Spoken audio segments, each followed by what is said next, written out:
Welcome back to Vertigo, a House of Bob Lancer campaign set in the distant Long Rim. Hi, I'm Dan. I'm playing Rusk Tillsen, call sign Vestige, the over-the-hill super soldier. I'm Shaun, and I'm playing Petrakles, call sign Exodus, the adolescent war priest of Ares. This is Alex. I'll be playing Matt Ryoska, call sign P.C.B, the ever-loyal, union-loving droid.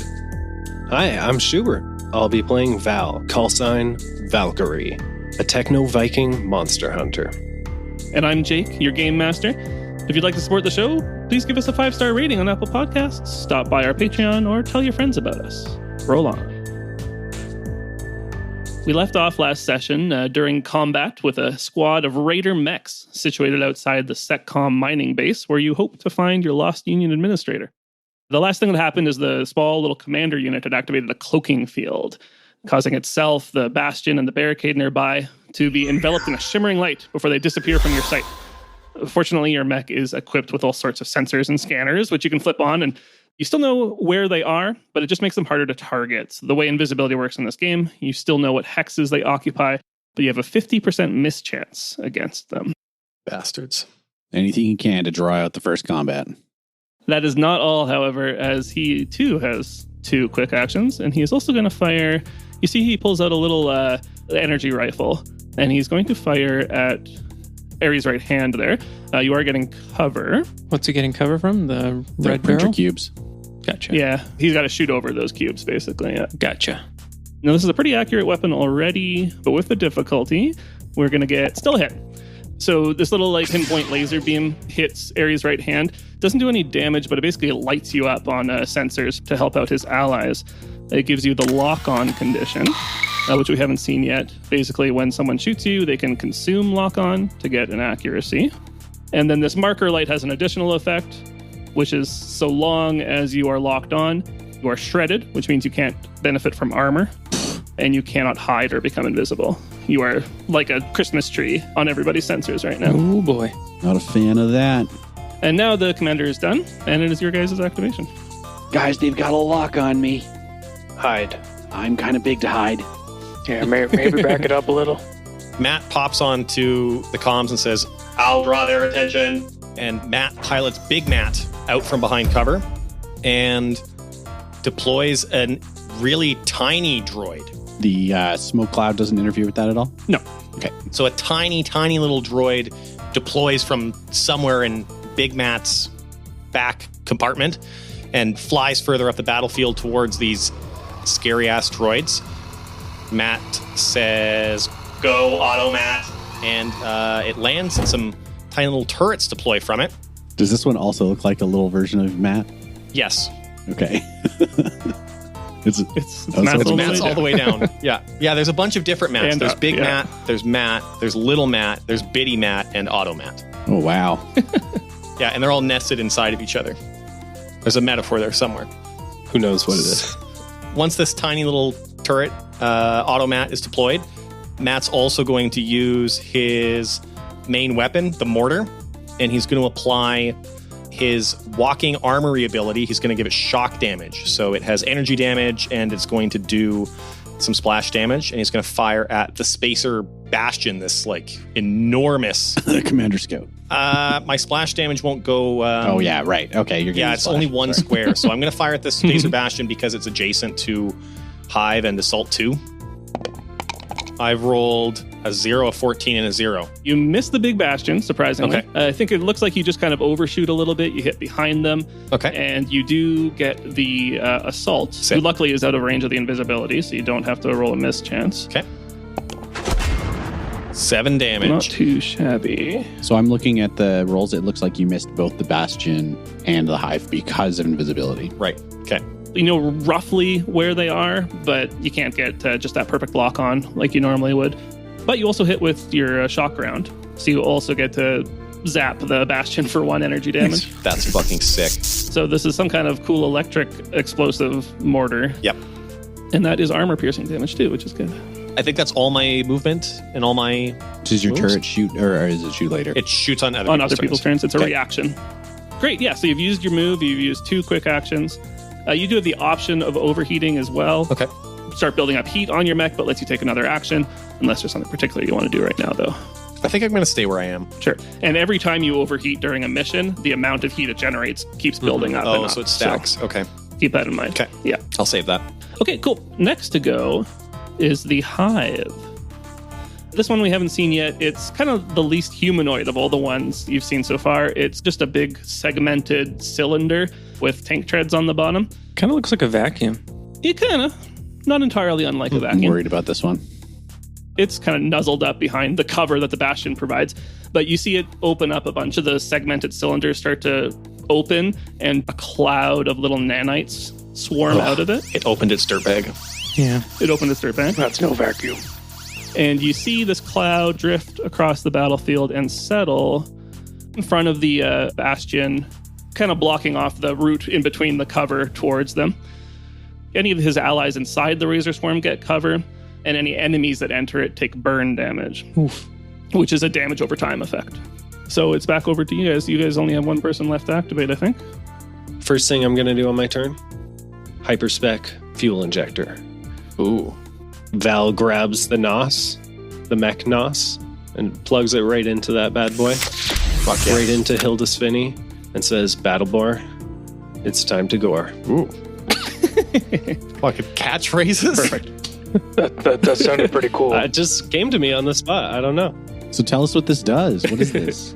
So the hyperspec fuel injector, I will tell you what it does. Something that all of us actually have with the Everests. What? It's a core system that we have. It allows you to do an ability called Power Up. That's what I'm doing. So for the rest of this scene, I gain +1 accuracy on all attacks, checks, and saves. Additionally, once per turn, you can boost as a free action, which is pretty freaking dope. Is that a full round action or just a... It's a free action to activate. It's actually a free action. It's like a protocol? Oh.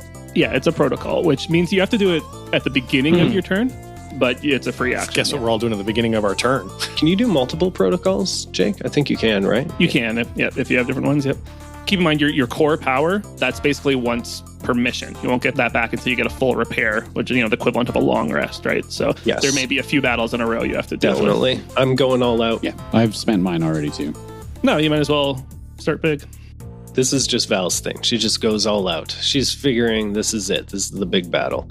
So second thing is I'm going to project a shield between Ares' right hand. No, I don't need any shields. I'm good. No? No. Just go for it. Blast these guys out of the sky. Go for it. I've got the armor I need. Blast their butts. You're using the projected shield? Yes. So you nominate an enemy character, and then all attacks they make against you and all attacks you make against them have +2 difficulty. Okay, that's cool. I'm going to choose Barricade. Okay.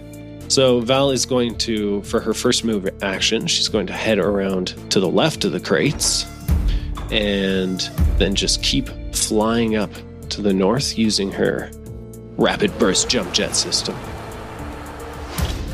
Do you have 5 movement? I do have 5 movement. Oh. I put everything into movement. Jealous. Nice. Yeah, you guys noticed that Hilda Svinny, Val's mech, is extremely fast and just is like running around like a demon out here on the battlefield. And do I incur 1 heat from that boost, Jake? Not if it was just your regular boost. no. Yeah, exactly. Well, that was just the free action boost that I got from my power up. So, yeah. Yeah, Sweet. you're fine then. So yeah, you've still got a full action to use. With that full action, I am going to activate my thermal lance. I believe that takes full action to activate. Is that right? That's my heavy mount. No, it's only heavy. If you barrage, you get to activate 2 non-super heavy mounts. So heavy is fine. So you could use that heavy mount and one of your other mounts, should you wish. Great. Okay. Yeah, first up is the thermal lance. The thermal lance is basically a giant spike of molten metal that shoots out of a cannon on my back. And it's hopefully going to lance maybe 5, probably just 4 of these mechs here. Do it. Yeah, from the looks of it, it looks like you can hit the barricade, the scout, and the bastion are all in a nice little line for you. But that's 10 squares away. It would hit the end of the bastion. So at this point, you wouldn't be able to get the assault unless you still had movement left. 3's still pretty good. And then my automat will attack whichever one of them you hit as well. Yeah. You get to choose one of them that it'll hit. Yeah. Oh, come on. Well, Yeah. hopefully it's the commander scope. You can drop more turrets. I'm going to drop more turrets. It's going to be my very next turn. All right. Thermal Lance. Here we go. So it looks like I missed on the barricade. I got a 1. I got a 9 on Commander Scout, so that's another miss. But looks like I crit on the Spacer Bastion. Sick. So the crit lets you roll all the dice twice and take the best combination of those dice. So normally that attack would have done 1d6 plus 3. Instead, you rolled 2d6 plus 3 and took the best result. Nice, solid 8 energy damage against the Bastion. And then how do I trigger my reaction since he hit?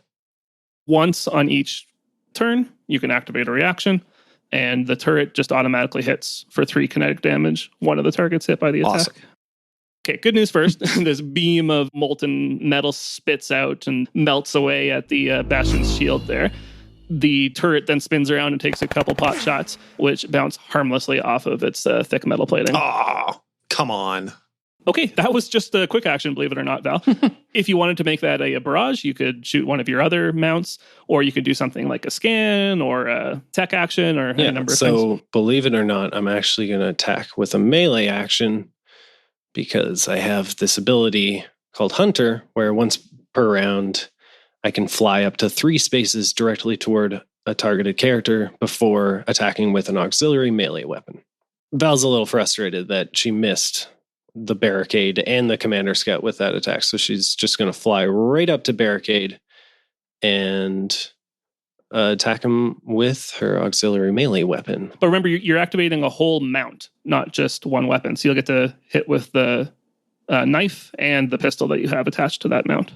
I had no idea that's how that worked. Okay, sweet. That's awesome. You have a pistol knife. When you skirmish, you choose one mount to fire with. Yeah. Damn. And you're firing a knife with a gun on it. That's awesome. you pull out your gun blade. Woo, Final Fantasy 8 up in here. Yeah, Val just flies right up to the barricade, pulls out a knife to do some stabbing, and you can see that she's got her pistol ready to go as well. So let's roll with that first. Rough. That's the invisibility. Yeah. But you still get a shot with the pistol, so take that. And that's another miss. Invisibility again. This was a high roll 19, but the invisibility again. So yeah, you're going toe to toe with this guy. But I think as a monster hunter, you're probably used to using your visual senses, which you don't have right now on the invisible mech. You're relying on the mech sensors. So it's tough. It's not working out for you. Good news on the pistol is that it always does 1 damage, even on a miss. It has the reliable tag. Bad news is that 1 damage bounces harmlessly off his arm. Of course. Okay. Okay. You're done? You're not going to overheat or anything? Overcharge? I could overcharge to get away. What do you think, guys? Should I stay in the thick of it or just... If it was me, I would stay in the thick of it. Yeah. Take the risk. The invisibility will go away. One nice thing about where you are, too, is that you'd be able to take like a tax opportunity. Yeah, that's what I was thinking. So. Okay, yeah. I think that's what Val would do. She's going to stay in the thick of it. Okay, sounds good. Then we will move on to the Spacer Bastion, who hasn't gone yet. This is the big, heavy armor guy. He's taken a couple hits. He took that thermal lance head on. The first thing he's going to do is he steps up and positions this large shield that he is holding in between himself. And let's do Ares, which gives himself and his adjacent ally resistance to all damage from Ares. What a dick. He is then going to target Ares again because he's right there. He pulls out a high-tech looking rifle and he fires it at Ares. Oh, frick. He rolled a 20 and he rolled a 6 on his advantage die. Ooh. So it hit as hard as it could hit. But you don't see a projectile. What you see is the air in the path of the rifle kind of shimmers and a shockwave ripples out, and you feel your mech is being pulled towards him at high Oh speed. my god. You need to make a hull save or to resist. Otherwise, you'll get pulled 10 squares to It's like him. a fucking tractor beam rifle. My hull is a 1, so I'm just rolling a d20 plus 1. And you need to hit a 8. 16. You're good. Right. They're just trying to pull me in. Lock it down. He was trying to pull you through the razor swarm, but didn't work this time. How far would you have been able to pull him? 10 squares. 10 squares. Man. That's crazy. I would have been right through the razor swarm. Yeah. In his other hand, he's carrying a little grenade launcher, Oh, just a which little he bit. will also, in a fit of rage, fire at Ares. He hits. Oops. Out a little grenade for 4 explosive damage. I have my armor back, right? Yes, you do, yeah. So I just take 3 of that. The grenade connects. Petrakles calls out, "Come on, guys. I need you to start killing these things." Hey, we're trying over here. All of you guys have activated. There's still 2 more enemy mechs to activate, so I'll just do them in quick succession here. First one is the Assault, which is a small humanoid mech. It's about as bog standard a mech as you can get. It's got a little rifle. It's got a combat knife on its side. There's nothing special about it. It's going to move forward just a little bit. It is first going to scan Val and lock onto them, Oh, and then it is going to fire its rifle at I'm Val. feeling a little bit of tension between us when it locked onto me and scanned me. There was a spark in the air, for sure. The heavy assault rifle misses Val. It does have that reliable tag we talked about, though, so it still does 2 kinetic damage. The other assault is going to just move to be in a better position. It's going to get in behind some of the big heavy cover here onto the side. And that's the end of the round. Schubert, do you still want to go first? I think me going first would kind of make some sense. Even for you just to escape. I'm kind of thinking if we can get that scout to go first or kill it, Yeah, the invisibility goes away, and then Yeah. you'll still be able to do the thermal lance again. that's true. I'm willing to use like a lock-on the Commander Scout so we can target it. That's true. I could just stay put where I am. I think we should make Val wait, because if we can get the Yeah. scout and then drop the invisibility, That makes sense to me. Okay. I think I'm going to go. I will move up my 4 so that I can shoot between the cover and the Razor Swarm at the Commander Scout. Nice. Sounds good. So that's my move. And I'm going to use my heavy machine gun, I think. This is a heavy cannon. So I'll do quick action lock on, then I'll do my second quick action will be to fire at him. And I rolled a miss because he's invisible. I got an 18 and a 6. So that was 24 to hit, but he man. was invisible. Brutal. Can I overcharge to shoot again? You could if you like. It would give you 1 heat. I will take the heat to shoot my thermal rifle at him instead of my heavy machine gun. That is an 8 to hit. An 8 does not hit the scout, no. Blast. Okay. Man, you guys got to hit something. I know. Anything else? No. I'm done. Something happens. Coming up over the ridge of the crater and the kind of northwest, top left of the map, you see a squat little mech. Not much more than 4 legs attached to a big cannon. And it looks a little different to the kind of ragtag group of raiders that you guys have been fighting. It looks like it's been freshly printed, but it's very kind of raw and simple and undecorated. It steps towards the edge of the ridge, kind of hunkers down and finds its footing before it begins to power up its cannon. Oh, hell. Oh no. We're seriously outnumbered. Val, you might want to back up a bit. Oh my god. You see a bombard creep up to the side of the crater. I'm thinking I have the best movement and I'm closest to it. I should just rush over to it and just take it on face to face. I'm going to activate the barricade first.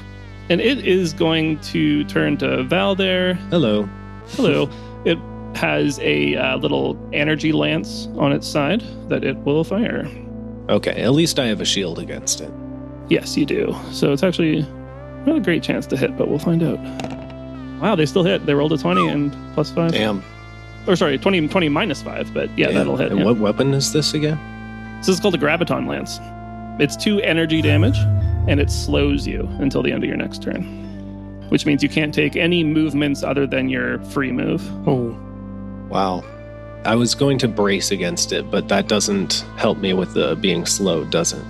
No, that would reduce the damage, but you would still be slowed, yeah. And it's only 2 damage. Okay, I'll take it, but that sucks. And they're done. Okay. You guys go. Val, maybe you? Oh, I'm so slow now.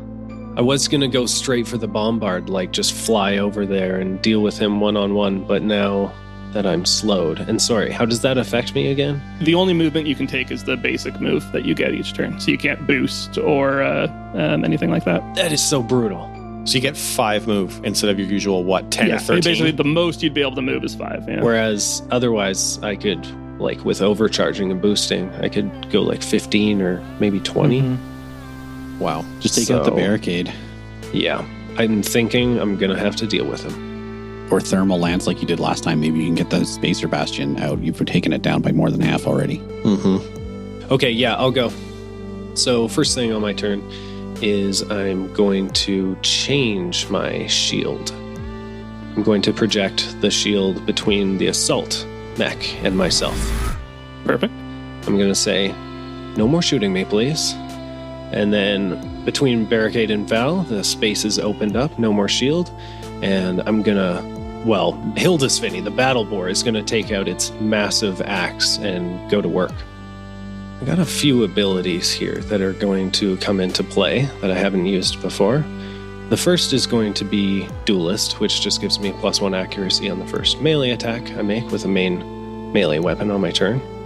So that'll give me some accuracy. And then the second thing is if I hit the first attack roll I make on my turn while I'm in the danger zone, which I am in because I'm over 3 to 6 on my heat. You're piping hot. I'm piping hot. It deals +2 heat on a hit. So basically, I'm so hot that my weapons are hot enough to deal heat damage. So that's what I'm going to try to go for. Sounds good. So that's going to be 21 to hit. Yeah, you definitely hit. And that counts as a crit. You don't have to roll a 20 to crit. Your final result has to be more than 20 or more. Awesome. This is with the melee, Yeah, this right? is with my axe, the tactical melee weapon. So 1d6 plus 2. Because of the crit, you get to roll 2d6 and take the best Oh, nice. result. So 6 kinetic damage and 2 heat. And then automat fires off as well, Cool. doing 3 kinetic damage. Between the axes and the pistols and the small knives and the turret shots, you're getting the idea that this guy's armor is a little thick for some of these standard sidearms and weapons like that. You do get some damage through, but not as effective as you might have hoped. And some heat, right? Still got the heat through. Yeah, and some Perfect. heat, yeah. Well, seeing that this barricade in front of me is resistant to my knives and bullets and axes, everything, most of the things I brought, I'm going to go for another thermal lance, I think. Sounds good.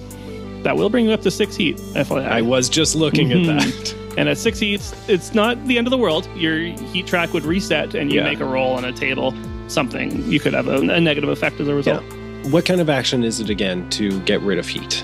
So it would be a stabilize, which is a full action. Okay. Yeah, which lets you reload and repair and get rid of status effects and a whole bunch of Okay, stuff. sounds good. I'm going to thermal lance. I'll take the heat. You are engaged, which means your ranged attacks get -1. Okay. All right, a 7 against barricade. You hit. Oh, well, you hit. We'll see if the invisibility. So you do Yeah. hit the barricade. Roll for the scout. Awesome. Oh, I rolled a nat 20. And the invisibility? Perfect. Then you hit. Oh, man, you just can't.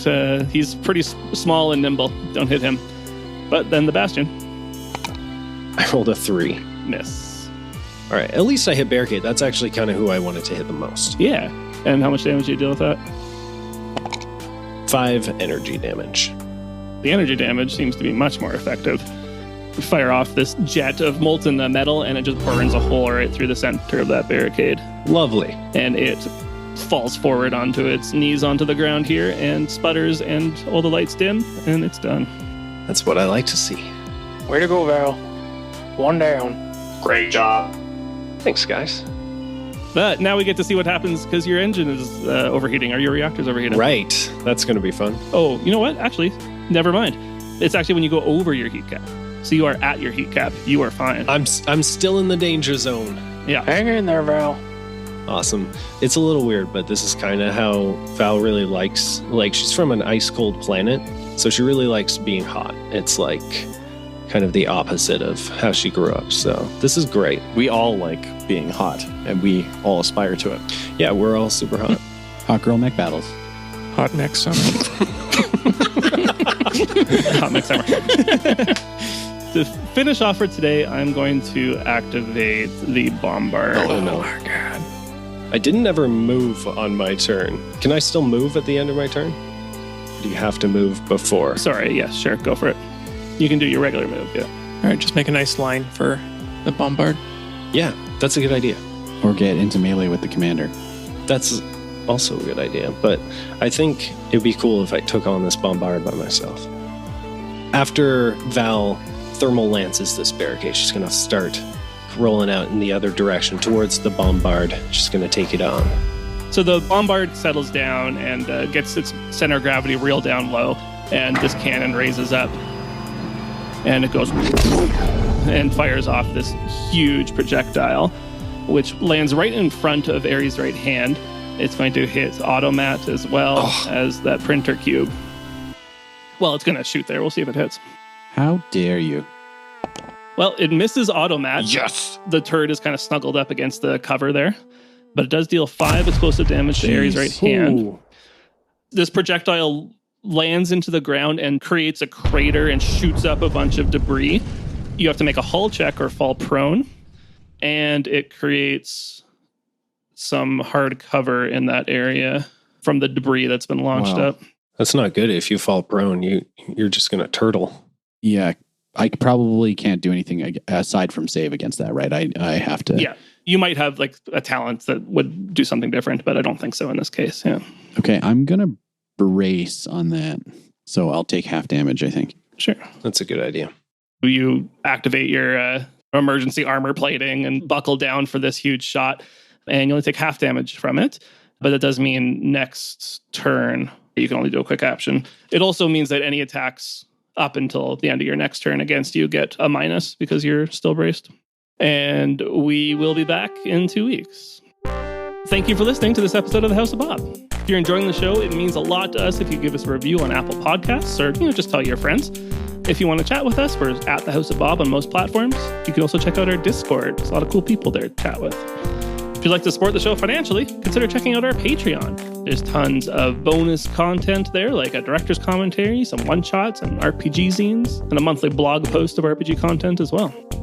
Big thanks to our current patrons. That's Luke, Sylvia, Mike, Kieran, Jessica, Tom, Blucket12, Keith, Josh, Tyler, Scooter, Jessica, Mark, Elias, Tom, Christine, Pavel, Eamon, Brandon, Patrick, Connor, Ben, Mortimer, Thomas, James, Pizzacake, Bruno, John, Annette, and Eli.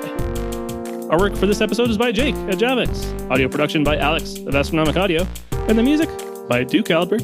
Licensed under Creative Commons by Attribution. Thanks very much for listening. Have a great day. Roll on. Wow. You got it, dude. You got it, dude. Okay. And I say it like that every Test, time, and test. everyone's just like, what the fuck are you talking about? What the fuck are you talking about? What the fuck are you talking about? Damn, what the fuck are you talking about? What the fuck are you talking about? There. Those are our character intros. Great intro. Nailed it. Played by Dan. I'm Shaun, and I'm playing Petrakles, call sign Exodus, the adolescent war priest of Ares. Cool, you're done. Good job. Yeah, it's just that easy. It's guys. that easy. All right. Hi, I'm Shaun. No, just kidding. Fucking piece of shit. Hi, I'm Dan. I'm playing Rusk Tillsen, call sign. Damn it. Roll on. Roll on. Roll on. Got to really scream at the listener to roll on. Could you Just roll on already. Roll on if you don't mind. Roll on or else. Please, sir. Roll on. Okay. Ready? Sure. Yeah. Roger, Roger. Roger.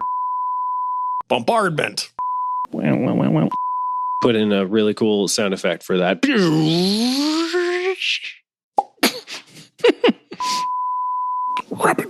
Rapid burst. Alex, do you have to go medicine your cat? Yep, I do. I'll be right back. Means it's Cheeto time. Wow. Look at that, guys. We did a round of combat. It took Wow. us 90 minutes. You did We it. got through it. Nobody died.